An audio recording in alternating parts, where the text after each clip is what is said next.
Nithyananda, everyone. Now post your updates, your power manifestation. Take 2 minutes. It won't even take that. Whatever you experience, whether it is moved completely, whether it just vibrated, whether you had just simple tingling sensation, your hands felt heavy, or your body felt so much of energy, everything is the result of manifestation of consciousness over matter. So please post, share your this manifestation result.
The whole process of meditation is to okay, there is already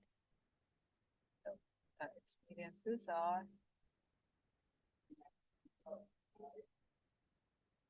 felt it was alive and wobbling and changing locus of gravity multiple times. Wonderful, Samantha. Still, it rolled from my hand a couple of times. Thank you, Swamiji.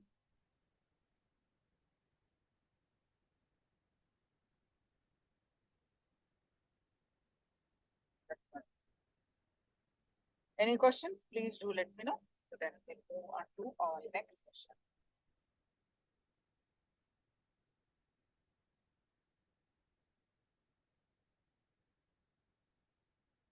Rolling.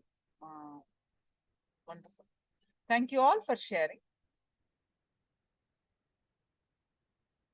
Our next session is going to be on the avatar, the happening of the avatar.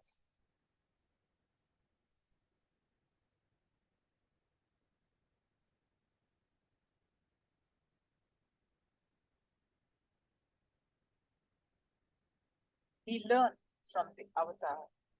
We imbibe the aspects, the auspicious qualities of the avatar. We manifest superpowers with your conscious choice.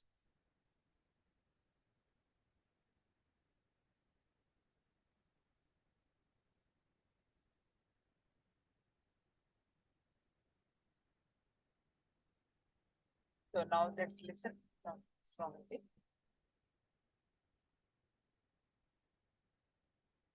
In his own words, the introduction to the avatar.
Sadashiv समारम्भाम् नित्यानन्देश्वरि आदिशक्तिमध्यमाम् अस्मदाचार्यपर्यन्ताम् वन्दे गुरुपरम्परा.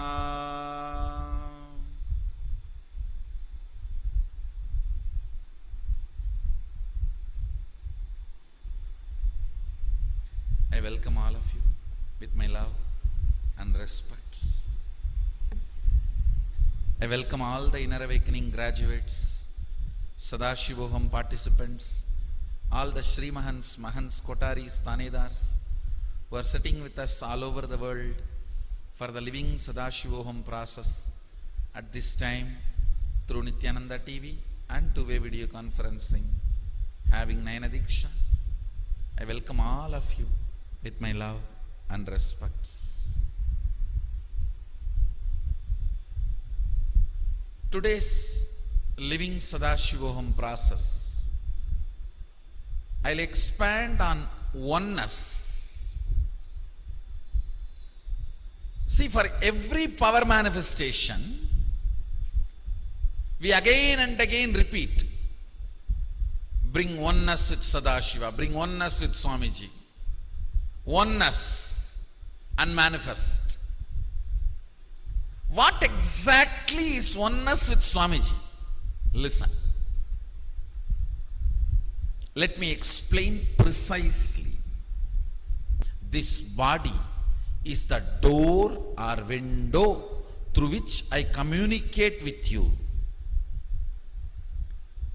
My vision for humanity is me. When you feel one with that vision, you experience oneness. Understand? My hope for humanity is my responsibility. My vision for humanity is my integrity. My actions for humanity is my authenticity. And I am happening for humanity is my enriching. Understand? Oneness is a powerful experiential way of manifesting Sadashivatva, manifesting powers of Sadashiva, manifesting the ultimate state of Sadashiva, space of Sadashiva, powers of Sadashiva. Basically, agamas are vision for humanity from Sadashiva. I am the vision for the humanity. So anybody who is in love with my vision for humanity is in love with me, is in oneness with me. When my hope becomes your hope, my desires becomes your desires, my vision becomes your vision, my mission becomes your mission, my activities become your activities, you become me.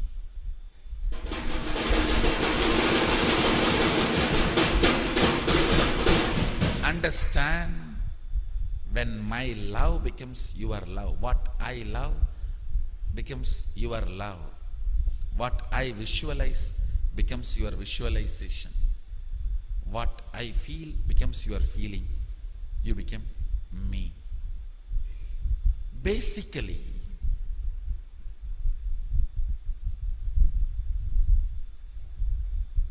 realizing how you know Sadashiva is not just the statue, deity we keep. This deity represents Sadashiva. Same way, this body represents me. I am not just this body. the deity represents Sadashiva to relate with you. This body represents me to relate with you. My vision for humanity is me.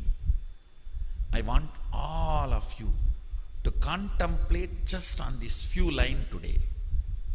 I don't want to give too many words, too many lines. Just these few lines I want to repeat. I want every one of you to contemplate on it.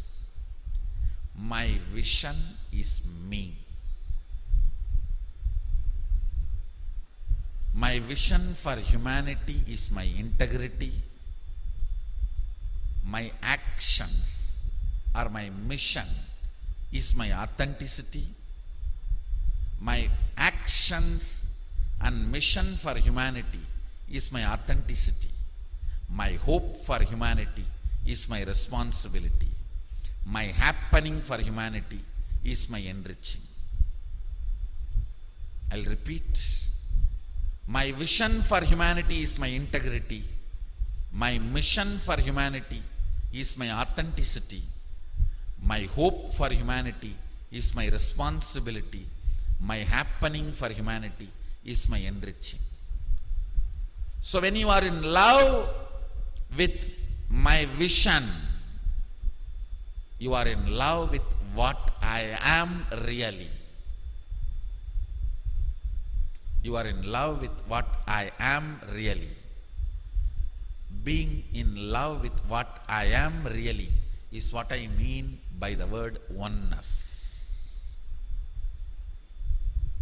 More and more your cognition, your depth, your heart, your being falls in love with my vision for humanity. My vision for humanity is very simple. I want all of you to be Sadashivas, that's all. Living the state, radiating the space, manifesting the powers of Sadashiva. When you fall in love with more and more with this vision, you are in oneness with Sadashiva more and more. This is what I mean by the word oneness with Swamiji or oneness with Sadashiva. Understand? For everything, oneness with Swamiji is what we call a sutra, formula to manifest any powers. Now, that formula I have decoded. I have decoded the formula, and when I am decoding the formula, you need to take a little time to let this sink in your system. Sink in you. Not much words. I'll repeat. The essence of today's living Shuddhatvaita, living Sadashivoham process. I am my vision for humanity. My vision for humanity is my integrity. My mission for humanity is my authenticity. My hope for humanity is my responsibility. My happening for humanity is enriching. My happening for humanity is enriching. When you are in love with what I am, you are in oneness with what I am or who I am. Oneness with Swamiji means being in love, being one with what I am. So I have introduced what I am. Now, imbibing it, living it, loving it, becoming it is your freedom, your choice. This is what is oneness with Swamiji or oneness with Sadashiva. This will make you manifest all the powers. Contemplate on this. Do Jivartha Sadas on this. today's essence of today's living Sadashivoham process. My vision for humanity is me. My vision for humanity is my integrity. My mission for humanity is my authenticity. My hope for humanity is my responsibility. My enriching for humanity, my happening for humanity is my enriching. And fall in love with this, feel this, become this, experience oneness with this. You will manifest all the powers of Sadashiva. You will live the state of Sadashiva, radiate the space of Sadashiva, manifest all the powers of Sadashiva. I bless you all. This is the essence of today's living Sadashivoham process. And I wanted serious, sincere Jivartha Sadas on this subject. I wanted a Jivartha Sadas tsunami in the Facebook and in the internet and in the social media and YouTube. All Adinavasis at least make 3 videos on this subject with your experience of oneness. And I wanted a powerful, authentic, serious Jivartha Sadas in Facebook, YouTube, in all social media on this subject.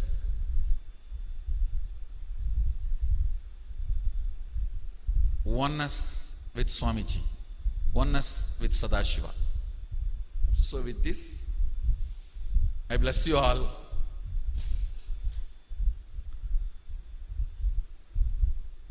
I do not want to give much words. I want you to start contemplating, you to start living, you to start experiencing oneness with this. With this, I bless you all.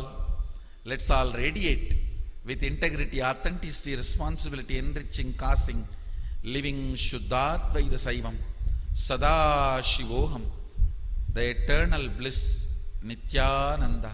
Thank you. Be blissful.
Now let's enter into the next session.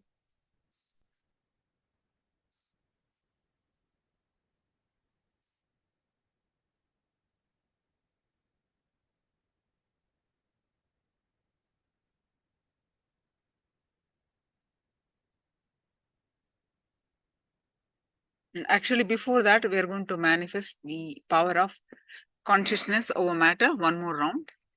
Before enter into the next jnana session, we are going to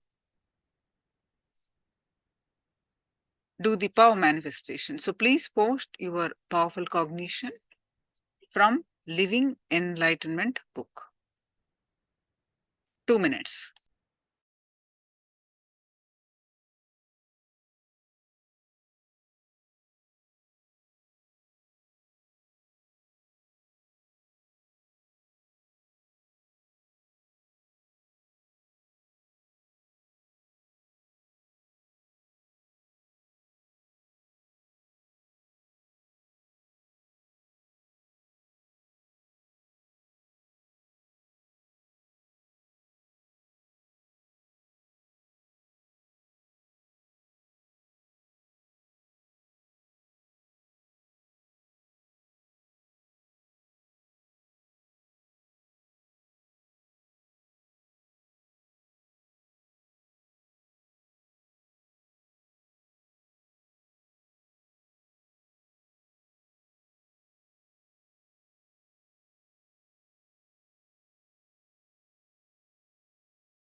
Decide not to rest until deconditioning is total. Wonderful. Causing and enriching is one and the same, right? Let me explain to you. Who is asking this question? Okay. It's one and the same. At the same time, there is a difference. I am going to explain to you. First, let's finish the power manifestation. Then afterward, I'll explain to you.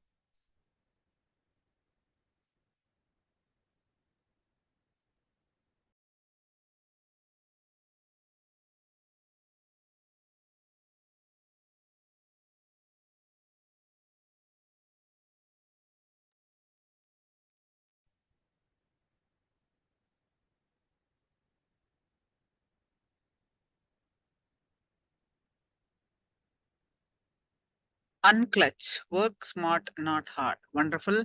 We are always near to enlightenment. Wonderful. Wonderful cognitions.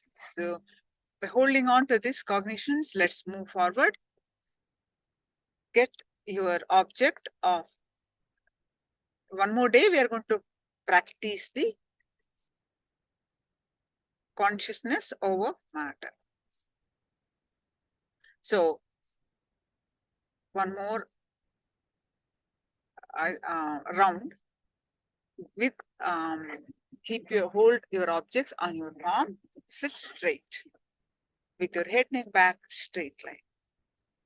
Visualize Swamiji's form in your third eye.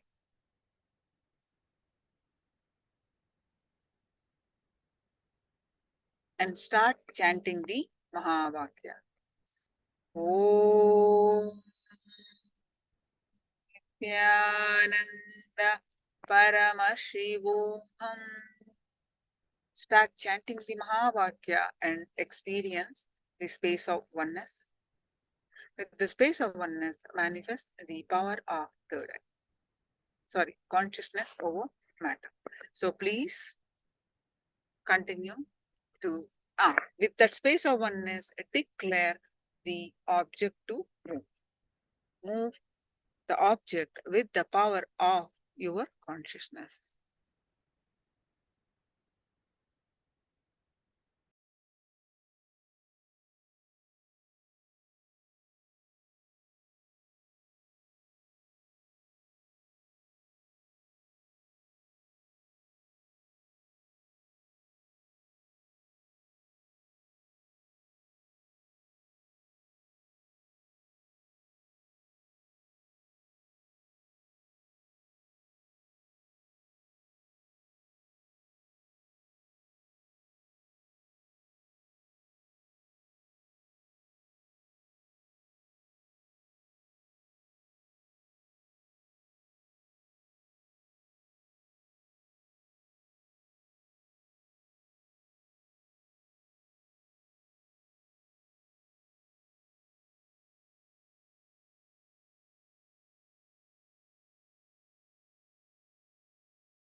Om Nithyananda Paramashivoham. Om Nithyananda Paramashivoham. Om Nithyananda Paramashivoham. Nithyananda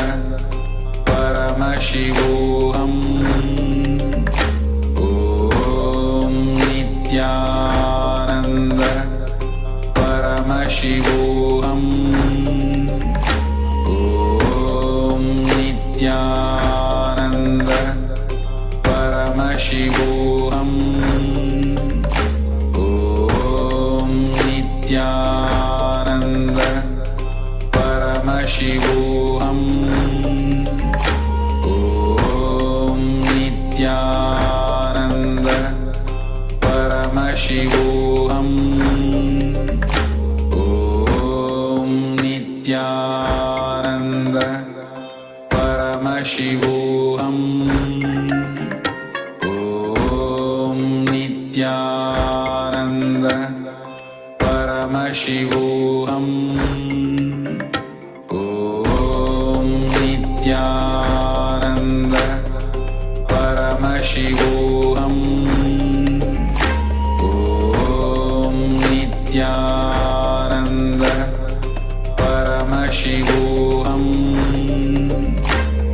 Om Nithyananda Paramashivoham Om Nithyananda Paramashivoham Om Nithyananda Paramashivoham Om Nithyananda Paramashivoham Om Nithyananda Paramashivoham Om Nithyananda Paramashivoham Om Nithyananda Paramashivoham Om Nithyananda Paramashivoham Om Nithyananda Paramashivoham Om Nithyananda Paramashivoham Om Nithyananda Paramashivoham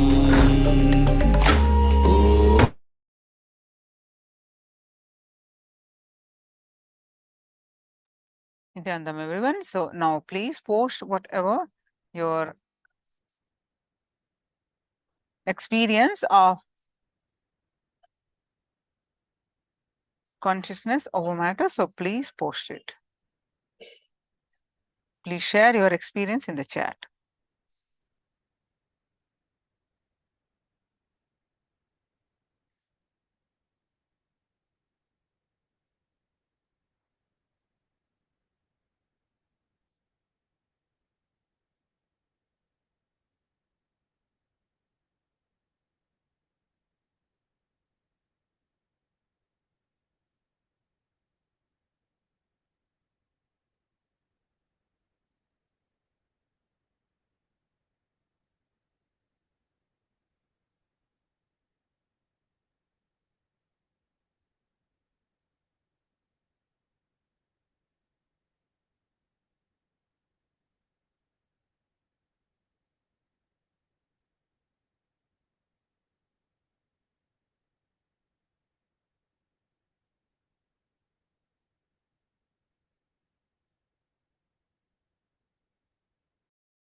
Felt it vibrating. Wonderful.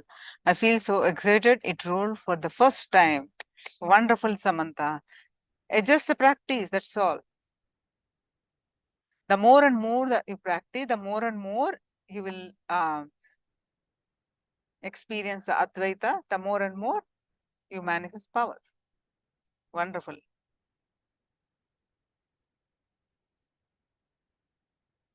This is what, you don't need to beg him to move for you. You declare, you hold that space. Okay, come on camera. I want to see how your setup is.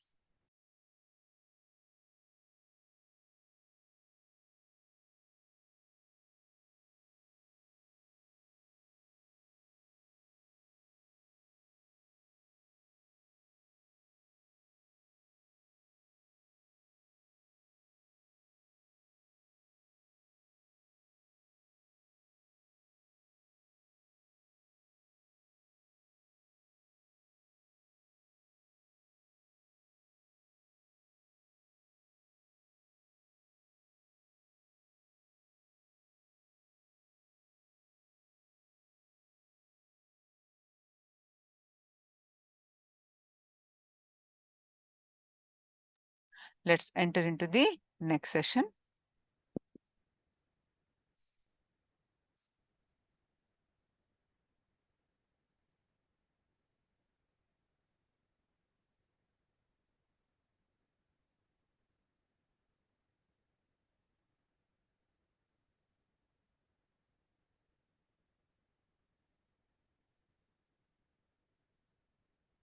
The beautiful enriching makes you an incarnation. Yeah, one of you asked about difference of enriching and causing, right? I'll explain to you. Enriching, basically you enrich. You gave them powerful cognition, but causing is you not only enrich and leave them, you cause their reality. You make sure they understand, you make sure they experience the teachings. You cause their reality. Understand? Yeah? So our next session is going to be on enriching makes you an avatar. So let's start. Let's listen from Swamiji.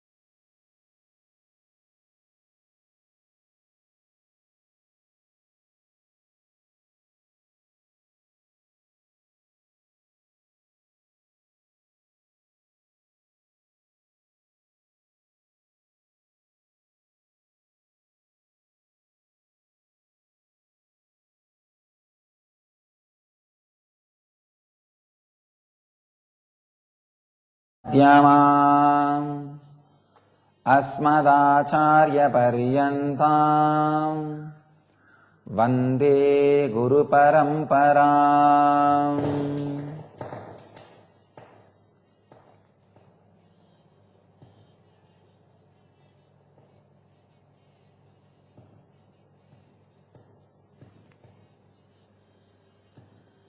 Today I will express few words on the truth.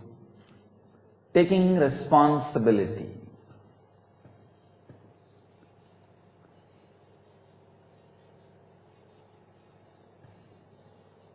Please understand, when seed is ready to take the responsibility of becoming tree, it grows, it transforms itself. When egg takes the responsibility of becoming a chicken or hen, it grows, expands and transforms itself. It is the decision to take the responsibility is breakthrough point.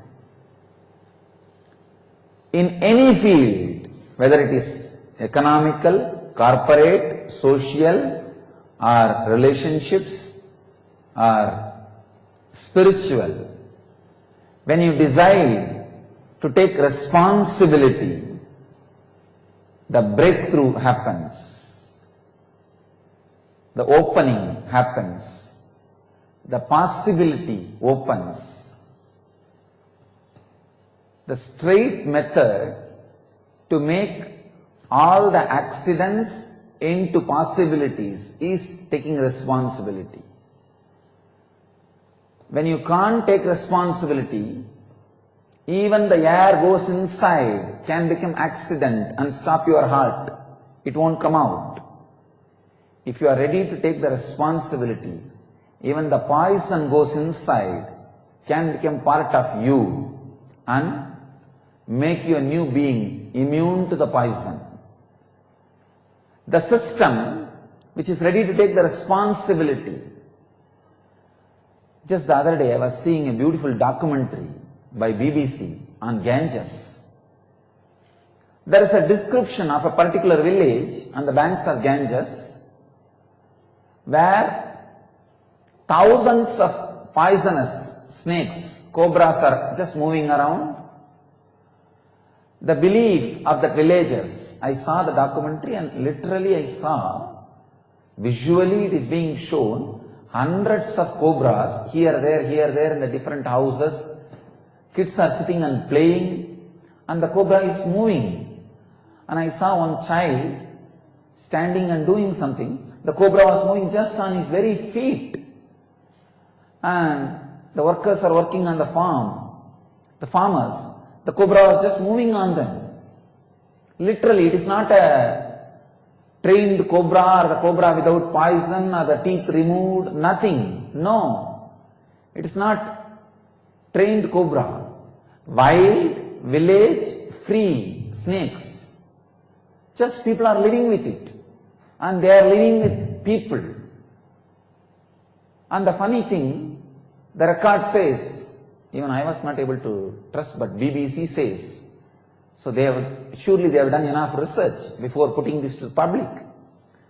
And they say that no individual has ever died because of snake bite.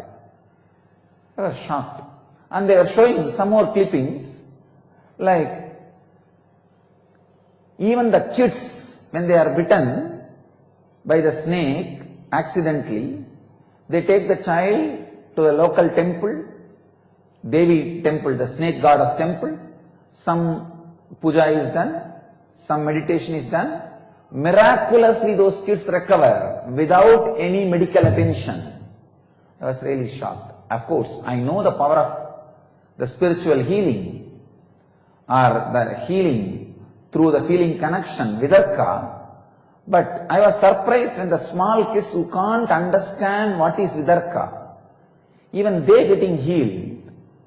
So consciously I started scanning what is really happening. Especially the documentary, they are showing a child, surely less than 10 years, that child being bitten by the cobra, but without any medical attention, just miraculously recovering. So I was scanning his consciousness, that child's consciousness. I just saw the molecules have taken, molecules of that body, the organs of that body, have taken the responsibility of falling in tune with the consciousness of the community in which he is living. Please understand. See, if he is a grown-up man, if he has seen some other people being bitten by snake, being taken to the temple, and they recovering miraculously, then naturally he will have the feeling connection, because he has seen it. Many times it happening. So he recovering may not be a big miracle, because the faith, feeling connection, that is the answer. But the surprising thing is a child who may not have seen some other people recovering, or who may not even understand that the possibility exists. But even that child recovering was a real miracle for me. Of course, man to whom thousands and thousands of miracles are attributed, even for me it is a miracle. with these whole scandals, all possible abusals. There is no stone left unturned by the abusal, irresponsible media on me. They discuss whether I am sannyasi or not. They discuss whether I am man or not. They have not left any stone unturned. They abused me so much, but even they were not able to create a controversy around my healing powers. I was surprised. That is the only thing irrefutable stands still now, holding this throne and this Jnana Peetham. Anyhow, the man who knows the science of spiritual healing, to whom millions of healing miracles are attributed, even for me, this was a miracle. It was a surprise. Because I know, if you have seen somebody recovering from the poison, snake bite, then your biomemory will have the strength, vidarka, to stand up during the crisis moment, during the critical moment. You see, when the snake bites, when the poison is trying to spread all over the body, during those moments, if you have a strong biomemory of seeing somebody recovering from the poison bite, seeing somebody getting out of that poison, that biomemory can be the strong protection that can create the medical effect and can get you out of that poison. Even this is a great miracle and not an ordinary happening. So even this I can understand, because I have seen this kind of happenings. But the happening I am describing is something far deeper, far more, far beyond this understanding. You see, what I am talking now, this understanding, you see somebody being bitten by snake and that person has recovered because of faith or spiritual power. Then if you are bitten by snake, and if you are recovering, it's called placebo effect. In science, in the medical field, they call it placebo effect. So even placebo effect has some definition. But the scene which I saw, which was presented in the BBC documentary, Ganges, I'll really sincerely recommend all our devotees, all the people who are interested in the Vedic tradition and the spiritual culture of India, to see that documentary Ganges. And I thank BBC for bringing such wonderful truths of the Vedic wisdom to the world through the documentary. It is one of the just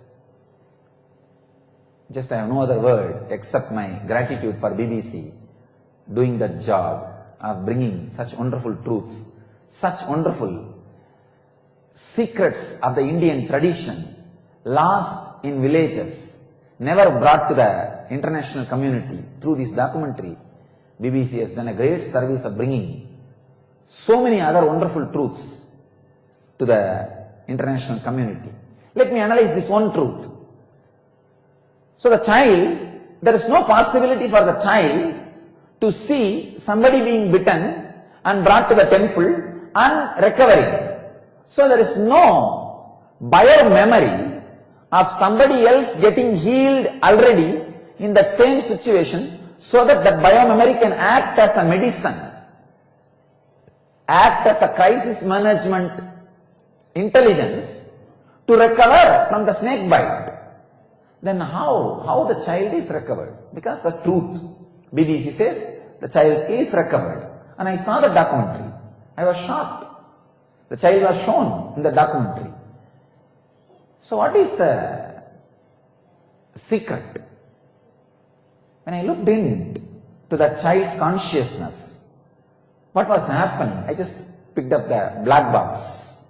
Just like when a flight gets into accidents, you can retrieve the black box and get the whole detail of what happened. I got into the consciousness of the child and retrieved the black box. Wanted to know really what's the reason for the child's recovery. Please understand, spiritual healing was not the reason. The faith healing was not the reason. The placebo effect was not the reason. The reason behind the child's recovery was the child has already taken the responsibility to be in tune with the consciousness of the community in which he is living. Taking responsibility can even act as a life-saving medicine. Please understand. Taking responsibility, acting as a component of making you mentally mature is understandable. When you take responsibility, you become mentally mature, you start acting, you start becoming honesty, you integrate yourself. These all can be understood. But taking responsibility can shake your biomemory so deeply, so strongly. A snake bite, a poison can just be nullified. It was a real miracle. So, it's a power of taking responsibility in the dimension even which I am not able to conceive, which is beyond even my understanding, but it is truth. I have to present the truth to you, even if I am not able to conceive it, even if I am not able to understand it. One thing I can tell you, when you take the responsibility for your body, suddenly your organs have become alive. Your body is in tune. When you take the responsibility for the happenings of in your breathing space, you become a team leader. Whatever happens in your breathing space means pranamaya kosha, pranic space, you become leader, team leader. If you take the responsibility of whatever is happening in your mental layer, manomaya kosha, you become a social leader. Please understand. If you take the responsibility for your annamaya kosha, physical plane, you become healthy. If you take the responsibility of your pranamaya kosha, the pranic layer, whatever happens, you become team leader, because anything in your team happens in your breathing space, you become team leader. If you take the responsibility of whatever is happening in your manomaya kosha, mental layer, means all the information comes to you and the response you do, and all the happenings around you which directly impacts your mind and mental setup, you become social leader. If you take the responsibility of your vijnanamaya kosha, means all the emotion, mental setup created from the young age in you, you become the leader of country who sets a trend for future mental setups. When you take the responsibility for Anandamaya Kosha, bliss layer, you become the leader of the cosmos, because now you need to change the whole cosmos. Only then you can be blissful. Only then your bliss can be eternal bliss. So the more and more and more responsibility you take, more and more and more expansion happens in your consciousness. I know that child which took the responsibility in such an young age to be in tune with the consciousness of the community in which he is growing. When he grows, invariably he will be serving his community. His community will be part of him, he will be part of his community. He can radiate real empathy. The child can radiate real empathy. Now I am trying to trace that child, to bring that child here and show to the world the miraculous biomemory he is carrying.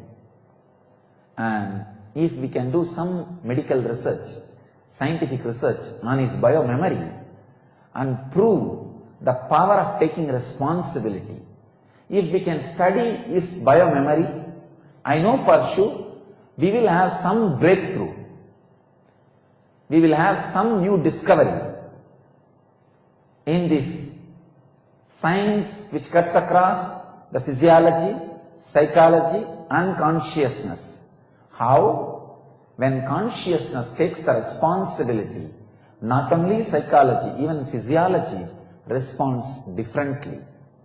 When you don't take the responsibility, even the simple, pure, fresh oxygen, air goes inside, may stop your organs, it may not come out, you may die.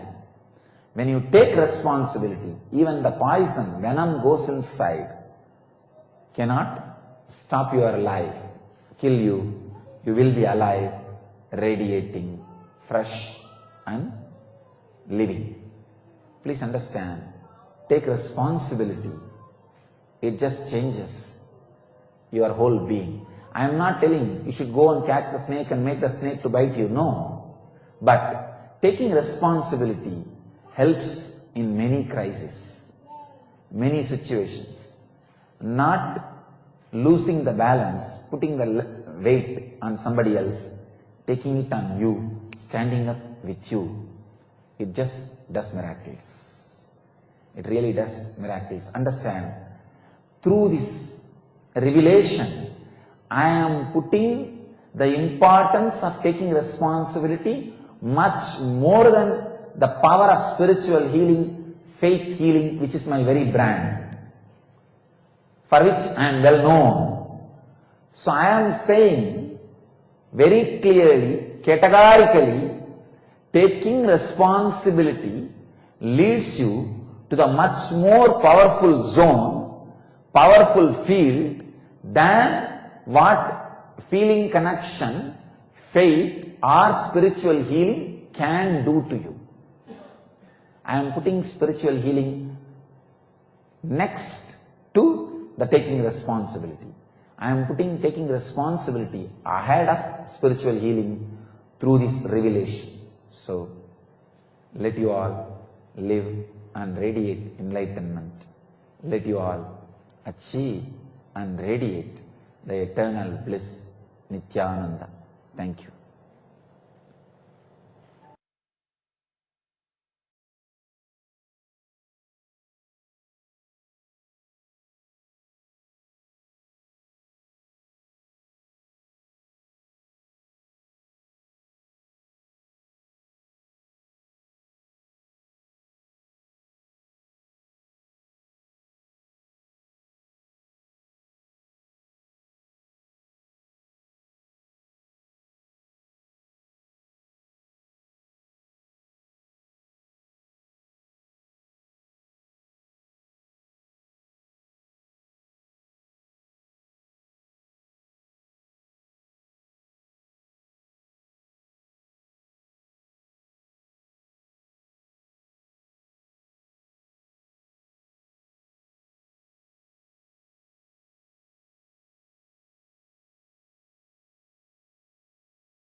नित्यानन्देश्वर समारम्भां नित्यानन्देश्वरि मध्यमाम् अस्मदाचार्यपर्यन्तां वन्दे गुरुपरम्पराम्।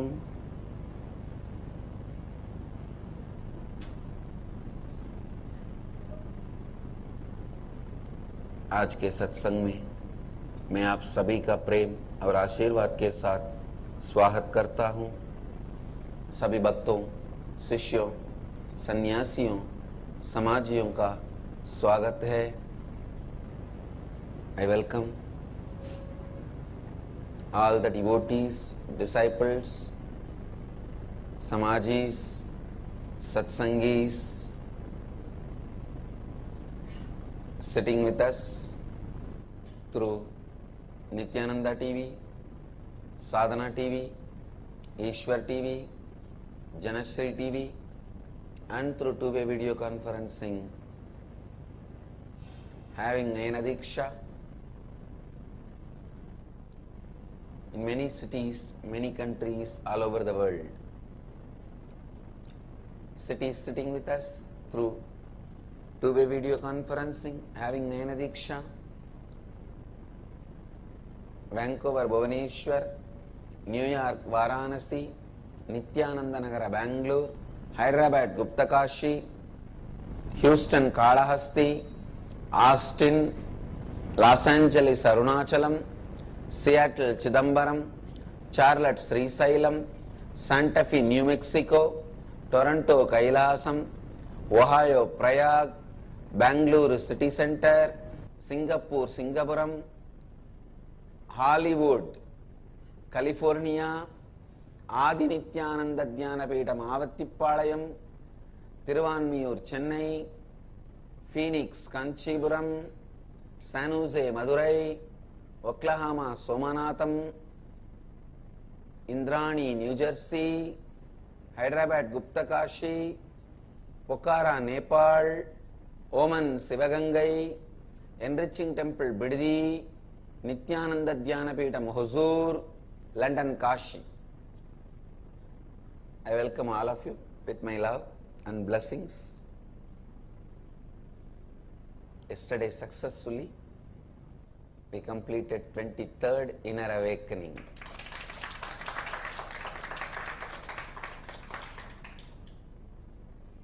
I feel like as if I took the first Inner Awakening, because the whole sessions, the whole 21 days I took personally, was such a wonderful feeling to spend so much time with people after a long time.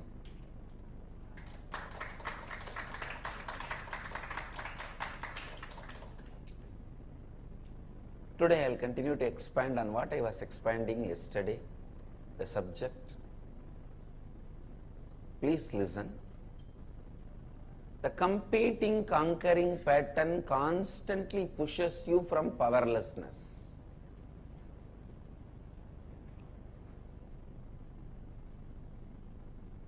Unfortunately, the materialistic lifestyle, the consumeristic lifestyle believes you should be pushed constantly, you should be made to move constantly only by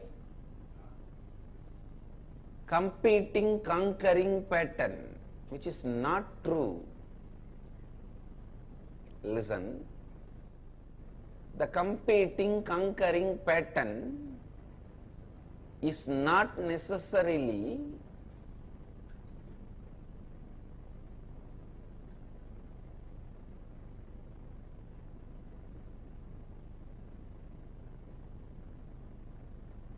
a base pattern which need to push you. If you are being pushed by the competing, conquering pattern, every day you are pushed, you are driven from powerlessness, incompletion. It is like you try to push the whole bullock cart with your finger which is broken. Whether the bullock cart moves or not, what will happen? You will have tremendous pain and you will think that moving the bullock cart is very difficult. Instead, pull by the strong bone. Instead of pushing by the broken fingers, pull by the strong bone. Means let the completion be the driving force in your life.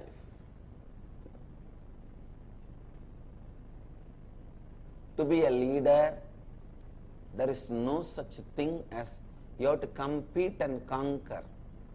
The competing, conquering pattern is no way required to be a leader. Only in some foolish fields, politics and the illusory money. Please understand, in the world, the illusory wealth and real wealth, there are two things. Hinduism describes as Sanganidhi, Badhumanidhi. Badhumanidhi means the lotus wealth. It's illusory. Shanga, Kanch, real wealth. There are some things real wealth, your house, your clothes, your jewelry. This is real wealth. There is a illusory wealth created for the sake of exchange purpose, currency, the value of currency.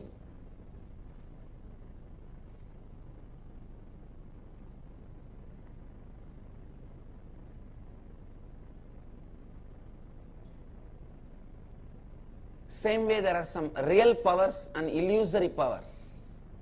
The real power is your ability to live your life. Your ability to do what you want.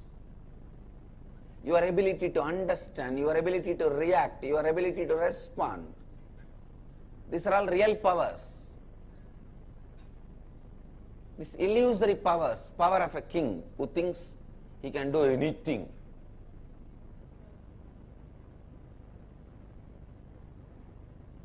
He can't make a small child stop crying.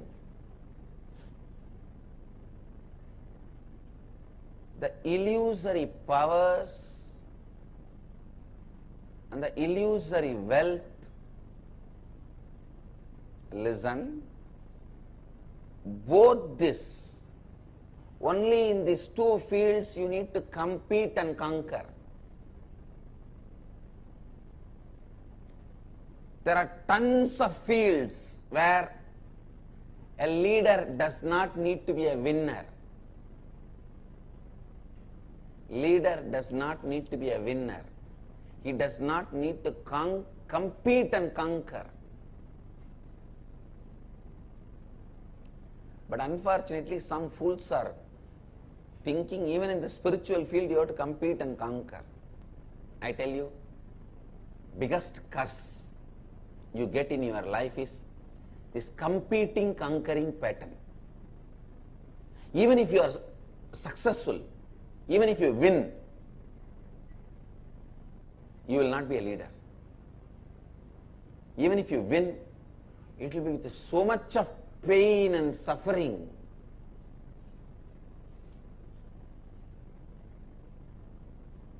Anything done with so much of pain and suffering will build ego in you.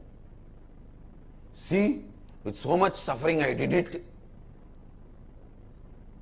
And you will expect everybody to dance for your tune. You suffered, why should they bother about that? You are a fool, you suffered. I tell you, only fools and stupid people suffer in the world. Only fools and stupids suffer in the world.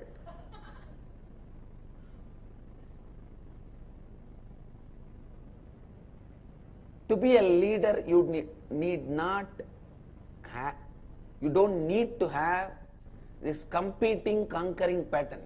See, this competing, conquering pattern creates tons of side effects and foolishness, stupidity. The biggest blessing you will have is somebody making you understand competing, conquering pattern is not required for you to be a leader, for you to be a successful. This is the best ever blessing in your life. Please understand. The day I heard this great truth into my ears was the birthday for me. That was the birthday for me. The day the truth clicked into me.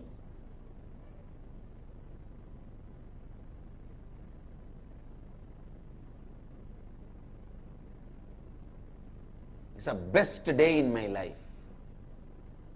Because one of the biggest demon has left me. Biggest black magic done to you is you believing competing and conquering is required to be a leader or successful. Only in the pseudo wealth and pseudo power, politics and Wall Street. The pseudo wealth means share trading, currency trading. currency related businesses, keeping the value of the currency high or low, that all the businesses related to that, only in that business you need this pattern of competing and conquering to be a successful person. Same way pseudo power, councillor, then mayor, then MLA, then chief minister, MP, then some minister. It's political pseudo power. Only in the field of pseudo power and pseudo wealth you need the pattern of competing and conquering. But unfortunately, these two fellows are such bullies. They make the whole world believe that you need competing, conquering pattern for your life. These bloody fellows, just because they need few successors, they destroy the whole humanity.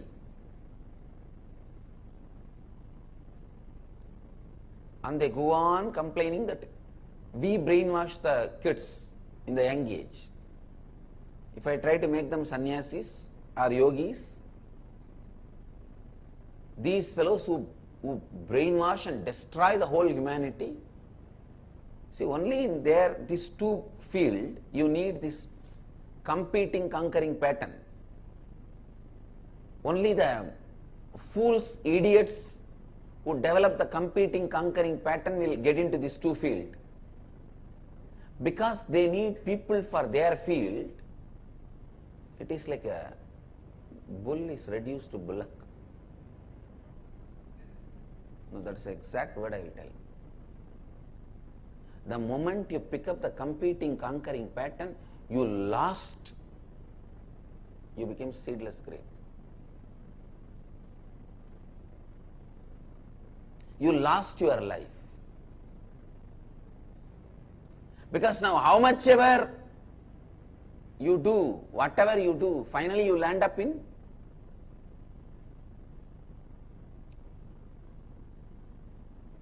being a fool, stupid. Because they want successor. See, they need only fools. Only fools can be enrolled. Otherwise, which fool will be sitting in front of zeros and appearing in computer, and his heartbeat will go up and down based on the computer, zeros going up and down. Oh, my share went up. Oh, good, gone. My share has gone. It is much more stupid than video game. It's more stupid than video game. At least in video game, kids know it's a game. Here they know it's a game, but they get into it. They forget it's a game. So understand, the majority of the fields in the planet Earth does not require this competing, conquering pattern. So the whole humanity, my request for the humanity, please boycott this competing, conquering pattern in your life. That is not required to be a leader. Be a leader from the day you start your life. From the day I started my life, I am a leader.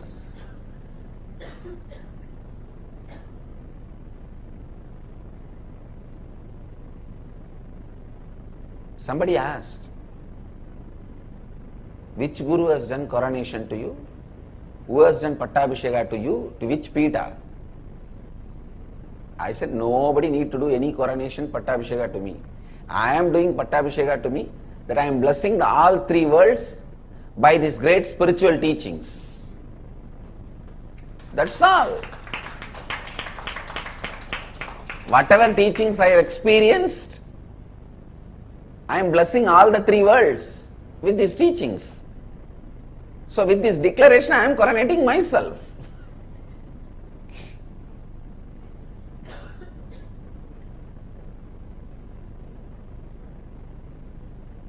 Understand? Only in this competing, conquering pattern,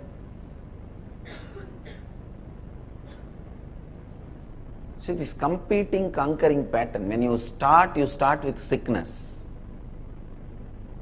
When you live with so much of pain and suffering and powerlessness.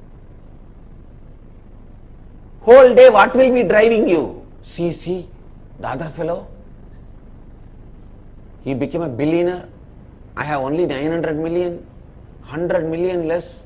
When will I become part of that billionaire list? Some fool will be there publishing a magazine, billionaire list. That bloody want to become a billionaire but did not become billionaire, failure. And he will go on be publishing a list. Then seeing that list, you start crying, oh, I have only 900 million. When will I become part of this billionaire list? This competing, conquering pattern while you are living also is sadness.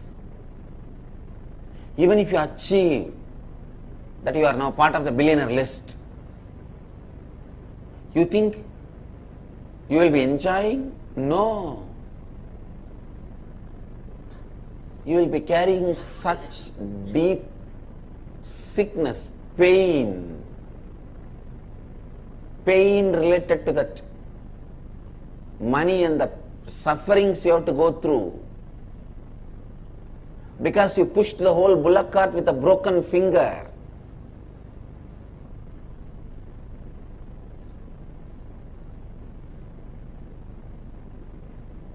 You will feel now, see, with so much suffering I achieved this, everyone should respect me. Pseudo ego starts. Now you have multiple disorders. I tell you, from the day one, that clarity, competing, conquering is not required to be a leader. First thing it does to you is it makes you complete. And all your contribution is through creation out of space of completion. From the space of completion, creation.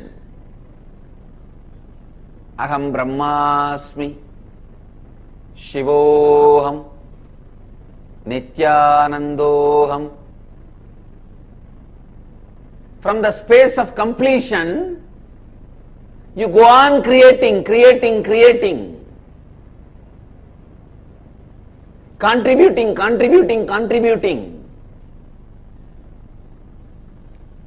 From the day one, you will be a leader. You will start out of completion, and every day your whole life will be just completion and creation.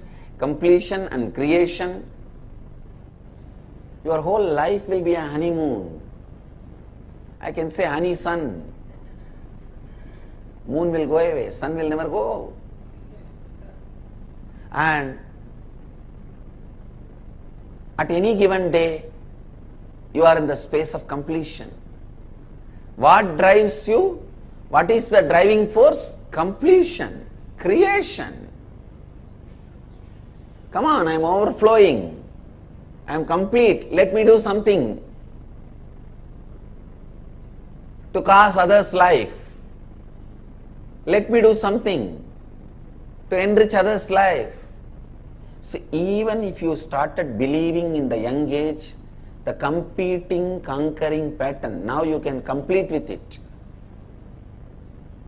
Tell all the pseudo power dogs, pseudo wealth donkeys got into your system.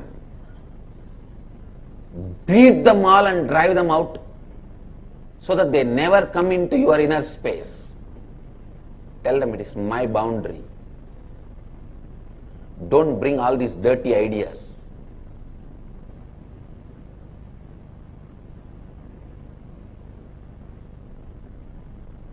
Why it is called Wall Street, you know? You will be up against the wall. That is why it is called Wall Street.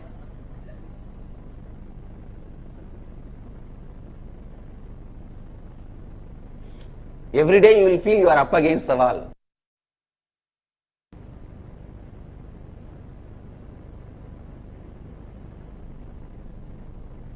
The economy should be thought, planned based on Sanganidhi, means a real wealth. If we work on the real wealth, the whole world will have everything we need.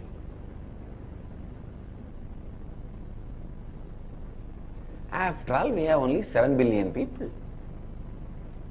Easily we can feed them, clothe them, house them, give them medical care. It's nothing.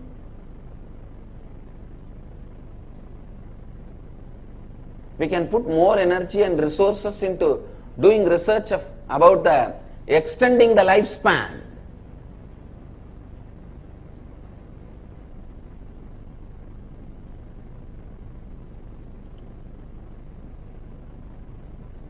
We don't need to be wasting so much of energy and resources in army. This concept of pseudo power, the concept of pseudo money, in multiple level makes you believe the competing and conquering pattern is required to be a leader, to be successful. No. Competing and conquering pattern may make you a winner, but not successful or leader. I tell you, person who says no to competing, conquering pattern is a sannyasi. Whoever you may be, wherever you may be, the moment you say no to competing, conquering pattern, you are a sadhu.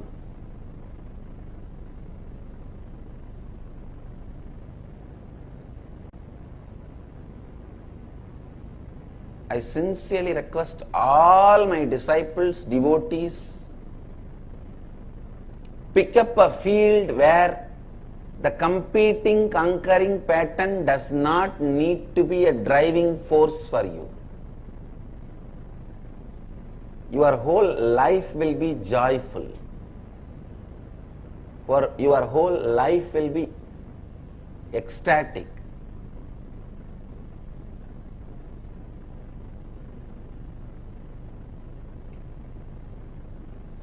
You will live in leadership. You will continue to create and contribute in leadership. You will be a leader from the day one.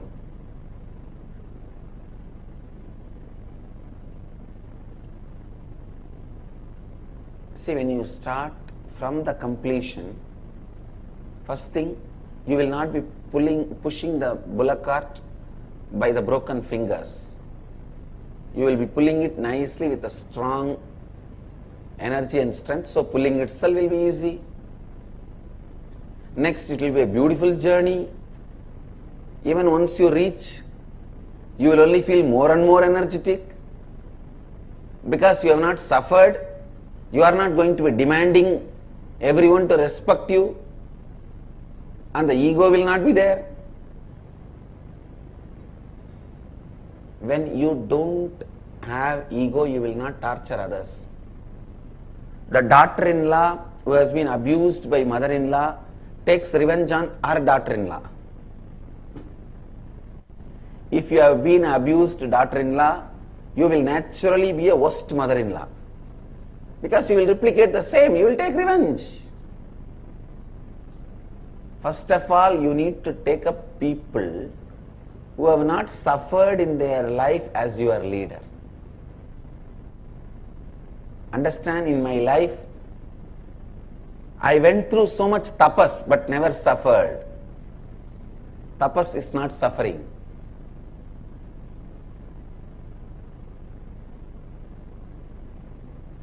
You should pick up people who live out of completion as your ideals.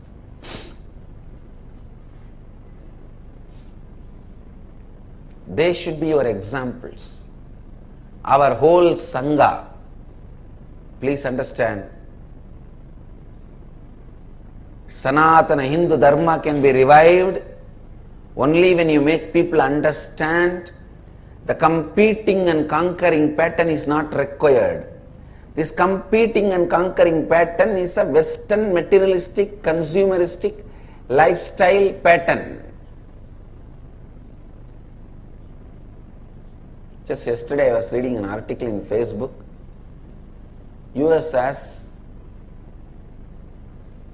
vacant houses, the number of vacant houses, something like 18 million. Each homeless person in US can be given 6 homes. One side so much of vacant homes, other side so much of homeless people. Why this problem? Because of the concept of the pseudo wealth introduction. The real wealth based economies will never collapse. It is the pseudo wealth based economies collapse. In India we don't believe currency, we believe more gold. House, the solid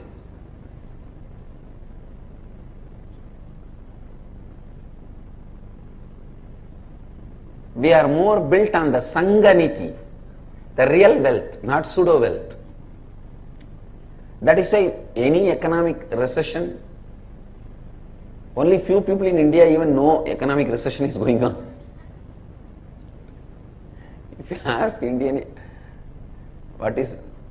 do you understand about economic recession? Recess? Just now I went and came back. They don't know anything about it. It doesn't affect us because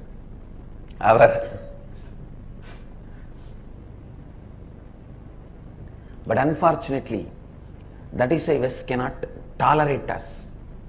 They go on trying to make us also believe this concept of pseudo wealth, so that we are made to feel we are poor.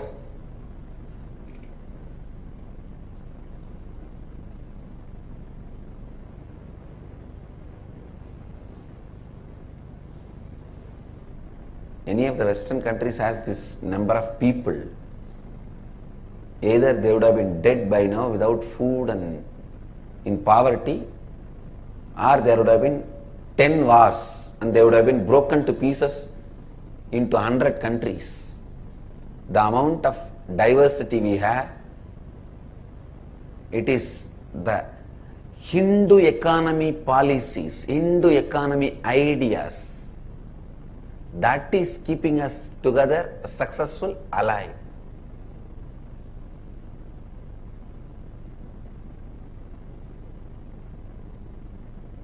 We need to reform everything. The revival of Sanatana Hindu Dharma will happen only when you understand to function out of completion, not out of competing, conquering pattern.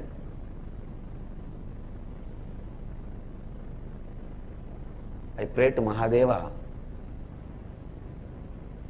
let him himself come down as a Raja Guru and guide this Bharata Varsha, reviving the Sanatana Hindu Dharma by bringing this right knowledge,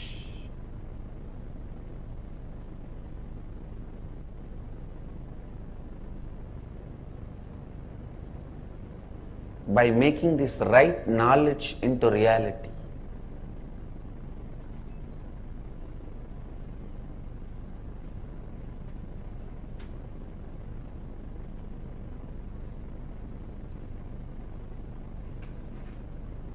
competing and conquering pattern makes you and others more and more weak.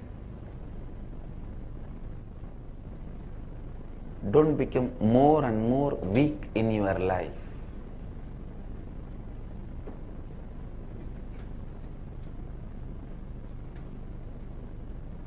Get into the thought trend which makes you more and more powerful. Please understand.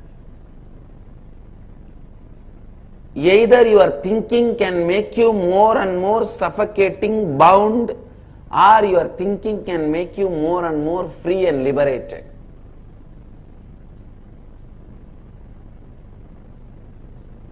If you start adopting the right thinking, in 1 year you will see by natural flow of your life, you will be liberated. You will feel powerful, no suffocation, no complication, feeling free all the time.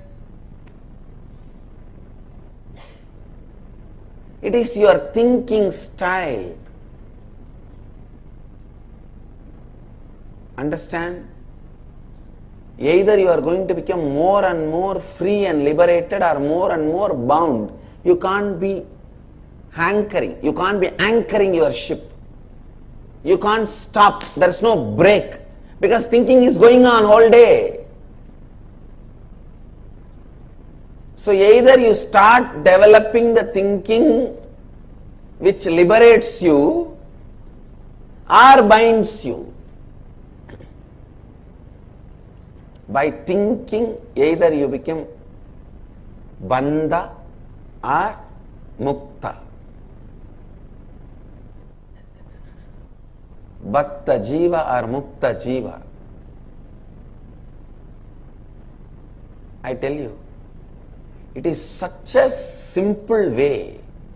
Anyhow you are going to be thinking. You can't stop it. Then why not start thinking in the direction which will liberate you?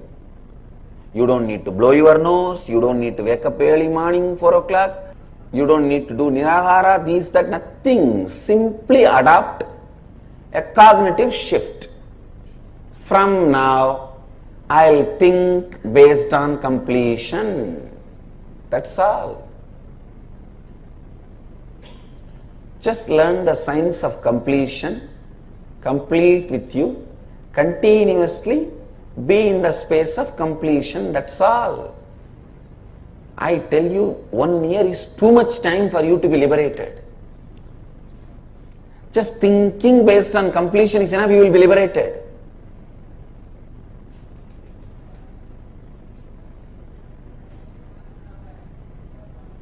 Don't be stuck in any incompletion pattern. That will be like a bone stuck in your throat.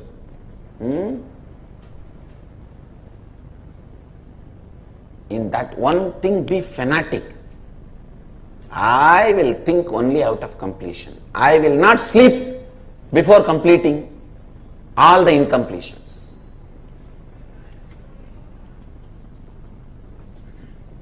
If you have incompletions, lock yourself in the room, sit, and decide, I will only complete and then come out.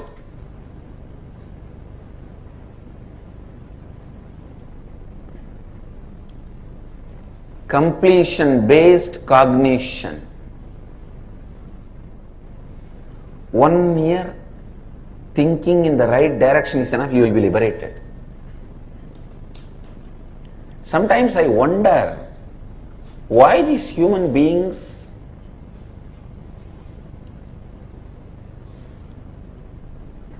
suffering without getting liberated when such a simple direction is available.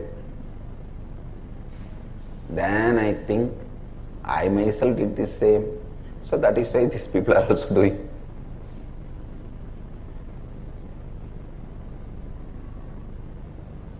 I was also going this side, that side, here, there. Only then finally, yes. It is such a simple thing. I realized. Maybe that's exactly these people are also doing. But I tell you,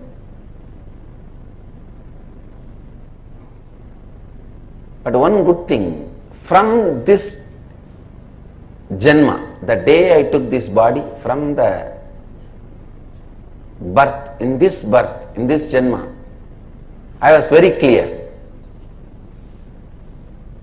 that completion based life,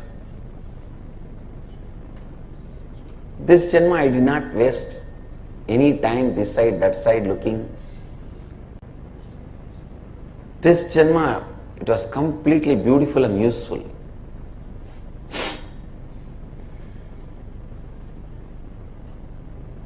I really tell you all, you don't need to waste your energy, time by go on thinking into the style of binding yourself. Binding yourself. Not required. Not required at all. Think into the liberating yourself. Think into the pattern of liberating you. Please understand, your mind is such powerful tool you have. Awaken it.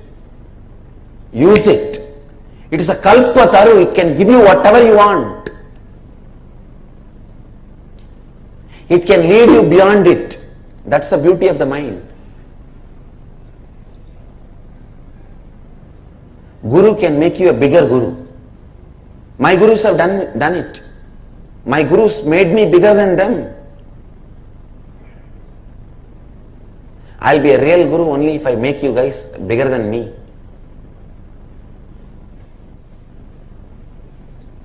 And I am always waiting for that to happen.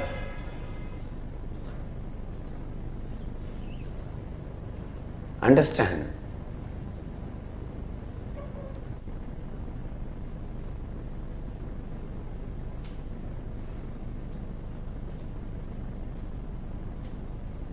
Your mind can lead you beyond mind.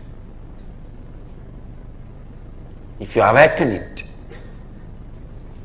just only one thing, decide, I will always live in the space of completion. From the space of completion, continue.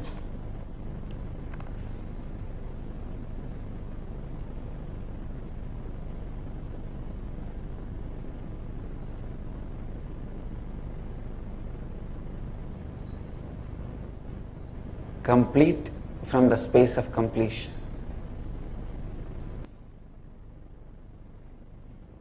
Today, I wanted all of you to do this thinking. Look inside you, wherever you have this competing, conquering pattern. Catch all that and start completing with them.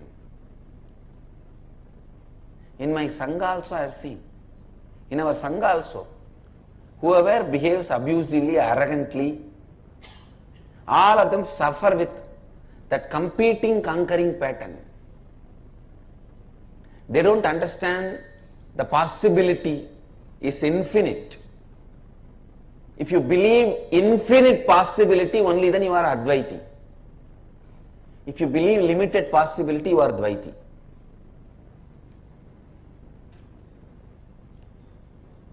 Understanding infinite possibility, only then you become my disciple. Understanding the infinite possibility makes you as my disciple. To radiate with integrity, authenticity, responsibility and enriching and with eternal bliss. Nithyananda. Nithyananda Dhyanapitham, Nithyananda Nagar, off Mysore Road, Bidadi, Bengaluru. Phone 08027279999, www.nithyananda.org, www.youtube.com/lifeblissfoundation.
Nithyanandam, everyone.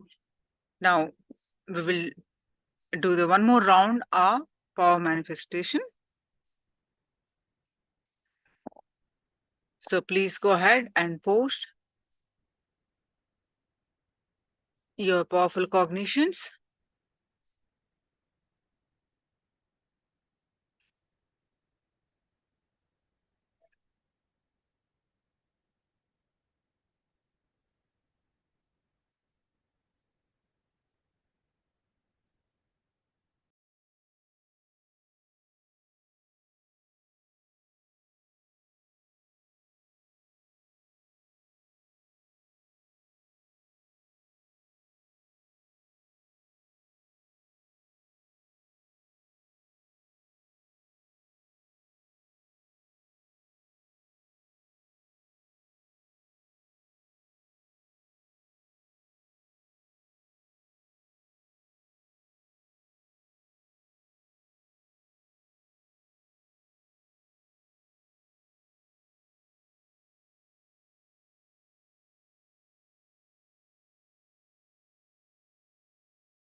Visualize Swamiji's form in your third eye.